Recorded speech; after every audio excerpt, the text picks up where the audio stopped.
E aí, galera, tudo bem? Aqui é o Kael, monitor de português Joaquim Nogueira. Hoje a gente vai primeiro corrigir algumas atividades que a gente passou na aula passada e falar um pouquinho sobre o conceito de sílaba tônica, certo? Antes disso, eu queria só fazer um rápido aviso sobre o cronograma das nossas aulas, né? Como a gente sabe, vocês sabem, eu tenho aula nas segundas e nas quintas, e nas segundas eu vou passar as atividades, né? Como eu fiz nessa segunda, e na quinta eu vou corrigir e explicar alguns conceitos, certo? Então vai ser sempre assim. Na segunda vai ser eu passando atividade, tirando dúvida com vocês. Na quinta, corrigindo atividades. E às vezes passando alguma atividade ou outra. E às vezes corrigindo atividade, certo? Mas geralmente o dia da atividade vai ser na segunda, o dia do vídeo vai ser na quinta, beleza? E aí, mais coisas eu vou avisando no grupo, no decorrer das semanas e tal. Mas é mais isso para vocês planejarem direitinho, beleza? Então, os vídeos vão ser geralmente na quinta, certo?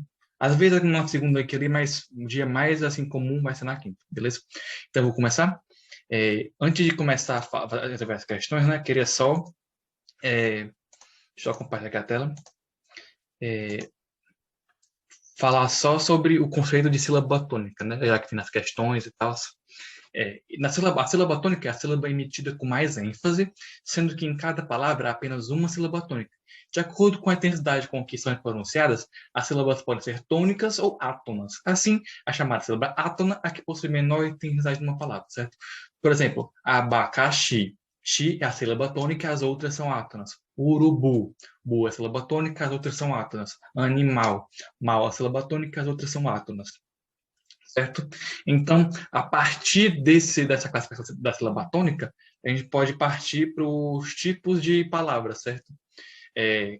Os tipos de palavras em relação à sílaba tônica, que são as oxítonas, paroxítonas e proparoxítonas. As oxítonas são as palavras cuja a última sílaba é tônica. Exemplos: metrô, soufflé e supor. A última sílaba é a sílaba tônica, então são oxítonas. As paroxítonas são palavras cuja penúltima sílaba é tônica.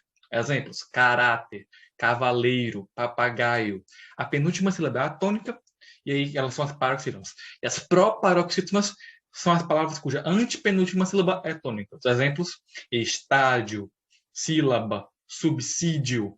A penúltima a penúltima sílaba é a tônica, então a palavra é proparoxítona, beleza? Então, a partir disso, a gente vai começar a resolver os exercícios, né, que eu passei na última aula. A primeira questão, né, primeiro o texto, né, que eu passei, ataque dos insetos eu vou ler aqui para vocês, né? Ataque de insetos. Alguns insetos adoram sangue. Eles sobrevivem roubando o sangue dos animais. Eles também roubam o sangue dos seres humanos. A boca de um mosquito lembra um tubo comprido. O mosquito pousa sobre nós, pica a pele com o tubo e chupa o sangue.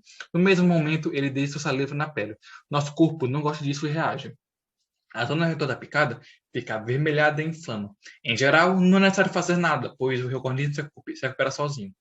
Ferroadas são diferentes. Insetos como abelhas e vespas usam veneno quando se sentem ameaçados. Esses insetos podem estar veneno em nós. Algumas pessoas são alérgicas às mordidas ou ferroadas. Essas pessoas têm reações bem mais fortes e podem necessitar de atendimento médico, certo?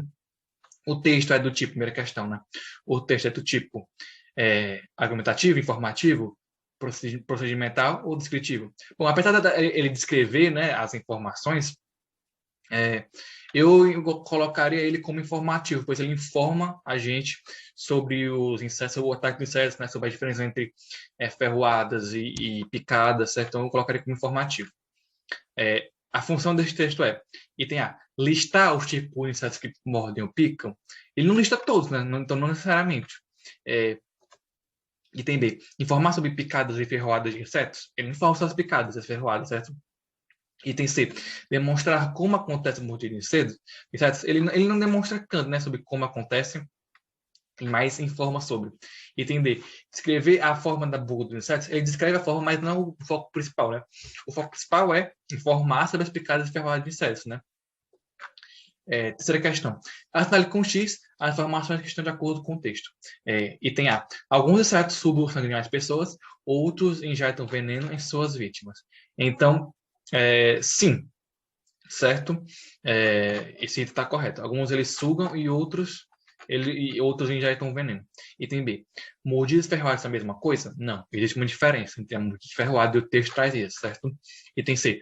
Ao picar uma pessoa, o mosquito deixa na pele uma saliva que pode causar reações alérgicas. E sim, ele pode causar. Então, esse também, esse marca isso também. Entender. Todas as ferroadas e mordidas de insetos causam alergias? Não, nem todas.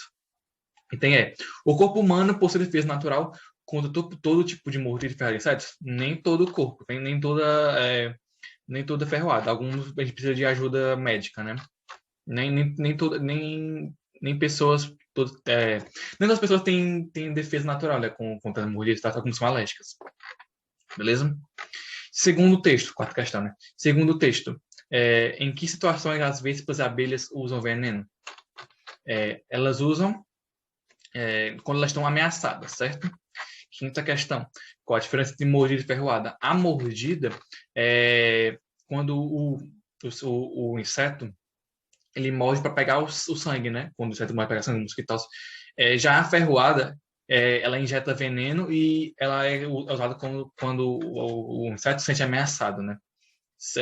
Sexto, em caso de mordidas ou picadas de insetos, quando é necessário procurar atendimento médico? Quando a pessoa é alérgica e quando ela tem reação forte, beleza?